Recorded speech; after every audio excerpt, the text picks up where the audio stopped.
হঠাৎ করেই সকাল সকাল এই ব্যাঙ মশাইয়ের সাথে দেখা। ব্যাঙ মশাই কি করছে, এখন একটু হাওয়া খেতে বেরিয়েছিল উনি নিজের ঘর ছেড়ে। এবার ওনার ঘর কোনটা বলো তো, চলো তোমাদেরও দেখাই।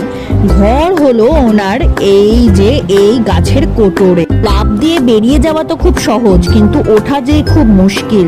কিন্তু হাল ছাড়লে চলবে না, আস্তে আস্তে এইবার বাড়িতে তো ঢুকতে হবে। অ্যাট লাস্ট বাড়িতে ঢোকা হয়ে গেল ফাইনালি। একদম টাটা বাই বাই করে চলে গেল ভেতরে। ব্যাঙ মশাইয়ের পর আমার ছোটবেলাকার বন্ধু হঠাৎ করে আমার বাড়িতে আবির্ভাব হলো। আর ও আসলে আমার মুড চট করে ঠিক হয়ে যায়। ও যেন এক মন ঠিক করার ওষুধ। আর তারপরেই দেখো কত রকমের ফটো পোস্ট। এই নতুন আইসক্রিমটা খেয়ে দেখ।